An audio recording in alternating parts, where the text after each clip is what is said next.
I was never good in math. इतना बुरा था कि मैं खुद से पूछता था क्या मैं मैथ सेक्शन पूरा लीव करके भी क्लैट क्रैक कर सकता हूँ। But in my 11th and 12th I worked on this skill and got better. इतना अच्छा कि I score 10 out of 10 in A-Lit math section. इस वीडियो को मैंने 2 पार्ट्स में डिवाइड कर रखा है। फर्स्ट पार्ट में आई विल मेंशन कि why people are not good in math. ये इसलिए जानना जरूरी है ताकि आपको पता चले कि अगर आप अच्छे नहीं हो तो क्यों अच्छे नहीं हो मैथ्स में। बट ये बात आप पूरी तरह से इग्नोर कर सकते हो अगर आप ऑलरेडी अच्छे हो मैथ्स में। एंड सेकंड पार्ट में I will give you some very important tips जिसके थ्रू आप अच्छे बन सकते हो मैथ्स/DI सेक्शन ऑफ क्लैट में। So let's get started. Part 1, why people in general are not good in maths. First reason, the teacher was not good. मैंने और मेरी सिस्टर ने सेम स्कूल से पढ़ाई करी थी और जिस स्कूल में हम पढ़ते थे वहाँ के मैथ्स टीचर इतना अच्छा मैथ्स नहीं पढ़ाते थे। हम दोनों लिटरली मैथ रट के जाते थे। अब जब बचपन में ही आपको लॉजिक से मैथ्स नहीं समझाया जाएगा, नहीं पढ़ाया जाएगा, तो obviously you will not be able to understand the subject और आप में चाइल्डहुड से ही फियर आ जाएगा जैसे हम दोनों में आ गया था। बट थैंकफुली 11th और 12th में जब मैं क्लैट की प्रिपरेशन करा था तो मुझे कुछ बहुत ही अच्छे यूट्यूब चैनल्स मिल गए थे जिसके थ्रू मैंने पढ़ाई करी और अपना पूरा फियर हटा दिया and I started loving math in fact. Second reason, you do not understand the basic of maths. I didn't even know कि x का क्या महत्व होता है इस सब्जेक्ट के अंदर। फॉर एग्जाम्पल इफ आई से 80% ऑफ x इज 100, तो ऐसी सिंपल इक्वेशंस भी मुझे बनाना नहीं आता था। जब आपकी फाउंडेशन ही अच्छी नहीं और आपको फिर हल्का सा भी कोई क्वेश्चन घुमा के दे देगा ना तो यू विल फॉल डाउन। और ये केवल इसी सब्जेक्ट में नहीं है, ये सारे सब्जेक्ट्स में एप्लीकेबल होता है कि अगर आपके फाउंडेशन आपके बेसिक्स अच्छे नहीं है तो आपको ऊपर नहीं जाना चाहिए बिना उनको क्लियर करे। एंड ये प्रॉब्लम मेरे साथ भी थी जिसके कारण मैं अच्छा नहीं था मैथ्स में। तो हमने अभी बात कर ली कि क्यों स्टूडेंट्स मैथ्स में अच्छे नहीं होते जनरली। अब हम बात करते हैं how to actually score good in math और QT section of CLAT. So we will take this question of QT। ये 2023 में आस्क करा गया था and I am taking this question because it is having a good difficulty and I am using this book to see the past year papers and the past year paper के detail solution. ये एक genuinely helpful book है और इसलिए मैंने अपने channel में introduce करा है। इस बुक की लिंक और इसके सैम्पल की लिंक मैंने डिस्क्रिप्शन में डाल रखी है so you can check it out. So as we have chosen this question, here are the things or the step-by-step things that you need to do. First, understand the story of the question. Passage किस बारे में है, क्या overall structure है इसका, ये पता होगा तब आप सेंस बना पाओगे डेटा का। एंड ये पता करने के लिए read the first line of the passage very carefully because first line context set करती है पूरे पैसेज का कि पैसेज में किस बारे में बात करी जाने वाली है। Once you read the first line of the passage very carefully then skim through the passage as well as the question that are given in the question set. केवल स्किम थ्रू ही करना है, फुल ऑन इसकी जो reading होती है बिल्कुल in depth, वो जब आप पैसेज प्रॉपरली रीड करने लग जाओगे फुल ऑन तब आपको रीड करना है। Okay, so let's take this passage. Please pause and read this. The findings of Oxfam India's latest India Discrimination Report 2022 indicate that there is a significant gap in the earnings between men and women in the case of regular and self-employment in urban areas. Okay, तो ये passage बात कर रहा है earning difference between men and women in different context के बारे में। Urban areas, self-employment, salaried employment, casual employment and so on, ये इसमें mentioned है terms. Let's read further. The lower wages for salaried women are due to 67% of discrimination and 33% due to lack of education and work experience. ये confuse करने के लिए डाली गई line, इसको आप सही से पढ़ो, आप समझ जाओगे कि क्यों कंफ्यूज करने के लिए डाली गई है। Let's ignore this. The average earning is 16,000 rupees for men and merely 6,600 for women in urban areas in self-employment.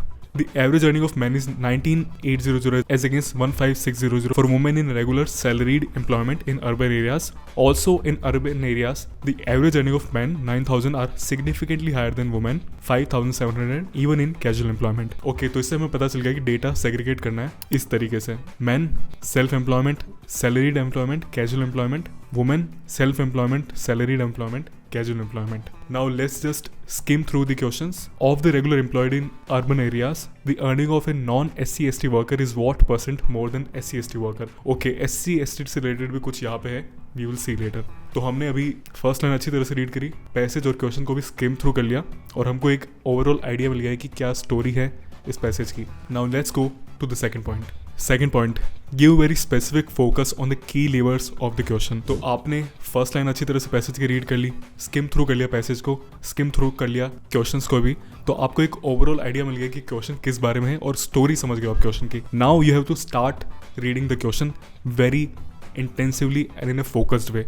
तो जब आप क्वेश्चन रीड करना आप चालू करोगे तो focus on the key levers of the question very much. Now की levers क्या होता है? Something that moves the question. जो इंपॉर्टेंट कंपोनेंट्स हैं क्वेश्चन के, man, women, salaried, casual, urban, SC, non SC/ST and so on. Please keep in mind कोई भी की लीवर को आपको मिस नहीं करना है। ऑल्सो अब आपको बहुत ही अच्छी तरह से अंडरस्टैंडिंग लेनी है पूरे पैसेज की, बिकॉज अब आपने अच्छी अंडरस्टैंडिंग ले ली तो आपको कैसे भी तोड़ मरोड़ की क्वेश्चन दे दिया जाएगा, you will be able to solve it. Now the third point is arrange the data in a very proper way. आपने स्टोरी समझ ली, main characters of the story भी समझ लिया, अब आपको जो डेटा दिया जाएगा उसको बहुत ही सही तरीके से नोट डाउन करना है, अच्छी हैंडराइटिंग में और बिल्कुल सही तरह से स्पेस करके लिखो, बिकॉज अगर आप किसी भी नंबर को लेके कंफ्यूज हो गए तो आपको पैनिक मोड में डाल देगा।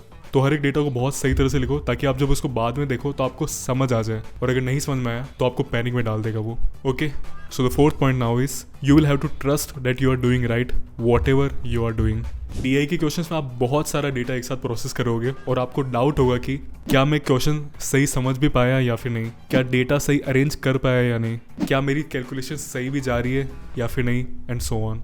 But you have to trust yourself that you are doing right. आप एक बार 40-50 ऐसे क्वेश्चन सेट सॉल्व कर लेते हो, उसके बाद you will get enough confidence that you will trust yourself, and फिर ये आपको रियल क्लैट में भी हेल्प करेगा। तो कहाँ से सॉल्व करने ये सब questions? I will suggest legal edge mocks and materials. इनके मॉक्स एंड मटेरियल्स टफ होते हैं and they prepare you for the worst case scenario. मेरा पर्सनल रूल है I never went with easy materials, but you can choose as per your convenience. मेरी suggestion legal edge रहेगी because of my personal experience, and as I have tied up with them you can use my code HARSHAL15 and you will get 15% discount across every product of legal edge. फिर चाहे mocks buy करो, materials buy करो, coaching buy करो, and so on. Now let's talk about the last point. Lastly you will have to be calm. 99% students काम नहीं होगे DI के question solve करते वक्त, और अगर आप कामली क्वेश्चन सॉल्व कर पा रहे हो तो you can be among the top 1% students or even the top 0.5% students. So follow the above mentioned tips, practice a lot of questions and आप DI में अच्छे बन जाओगे for sure. Now अगर आपको अब जनरल टिप्स चाहिए about how to become good in math तो आप मेरा ये वीडियो देख सकते हो। इसमें मैंने इन जनरल मैथ्स में कैसे अच्छा बनते हैं इसके बारे में बहुत ही इंपॉर्टेंट टिप्स दी है। मैंने लास्ट ईयर हर एक सब्जेक्ट के लिए ऐसे वीडियो बनाए थे, English, law, GK, maths and so on. Please watch all of them because they are all really relevant, फिर चाहे वो लास्ट ईयर अपलोड क्यों ना कर गए हो। लास्टली अब मैं अपने कोर्स के बारे में बात कर लेता हूँ। नाउ अगर आप क्लैट 2025 की प्रेपरेशन कर रहे हो और ये वीडियो आप क्लैट से 6, 5, 4, 3, 2, 1 महीने पहले तक भी देख रहे हो तो I have something for you. I have launched my own course for CLAT 2025। Already 120+ students ने इसके लिए एनरोल कर दिया है and the average rating is 4.9 out of 5। इस कोर्स में आपने अगर इनरोल कर दिया तो आपको कोई भी एक्सपेंसिव कोचिंग की जरूरत नहीं है। That is my promise to you. This is because मैंने भी बिना किसी एक्सपेंसिव कोचिंग के क्लैट क्रैक करा था, इसलिए मुझे पता है कि क्या इंपॉर्टेंट है और क्या नहीं है, और वो सब मैंने इस कोर्स के अंदर डाला है। इस कोर्स के through I complete the course in 3 subjects for you, English, CR and law. Math और GK में इस कोर्स में नहीं पढ़ाता हूँ बिकॉज मैंने खुद ने ऑनलाइन फ्री सोर्सेज से पढ़ा था। फॉर दैट मैटर मैंने एक एक्सेल शीट की लिंक डाल रखी है डिस्क्रिप्शन में, जहाँ पे मैंने वो सारे सोर्सेज डाल रखे जहाँ से आप फ्री में मैथ और GK पढ़ सकते हो। तो क्या क्या है इस कोर्स के अंदर? First, recorded lectures on law, CR and English. इन लेक्चर से आपका थ्योरी पार्ट पूरा कंप्लीट हो जाएगा। Second thing, then we have 2 live sessions each week. So हम जो रिकॉर्डेड लेक्चर्स के थ्रू थ्योरी पार्ट कंप्लीट करते हैं, इन लाइव सेशंस में हम उन थ्योरी पार्ट की प्रैक्टिस करते हैं। हम 5 सब्जेक्ट्स के ऊपर लाइव सेशंस लेते हैं and you can ask any doubt in these live sessions. And third, we have strategy based videos. So for example mocks कैसे सॉल्व करना है, कैसे नोट्स बनाने हैं GK के लिए, how to read fast and so on. इसके अलावा we take mentorship classes as well. जब मैं कहता हूँ वी, मतलब मेरी पूरी टीम है, केवल मैं ही अकेला नहीं हूँ। एंड मेरी टीम मेंबर्स में क्लैट के एक्चुअल टॉपर्स पढ़ाते हैं और आपको गाइड करते हैं, and you can approach them any time for any help. And finally I also add you on course का टेलीग्राम ग्रुप, जहाँ पे आप कभी भी अपने डाउट्स पूछ सकते हो और आपको जितना जल्दी हो सकता है उतना जल्दी डाउट्स का आंसर करा जाता है मेरे और मेरी टीम के द्वारा। मैं बिलीव करता हूँ कि क्लैट की प्रिपरेशन में इतना पैसा खर्च करने की जरूरत नहीं है, और इसलिए ही मैंने ये इनिशिएटिव लॉन्च करा है। और मैंने ऐसा कुछ लॉन्च करा है जो अगर मेरे किसी भाई या बहन को सजेस्ट करना होता तो मैं ये कोर्स सजेस्ट करता, because I believe in the best quality only. You can check out the demo lectures and the reviews of the course and decide by yourself. The link of everything is in the description. Thanks for watching this video till the end. Have a great day.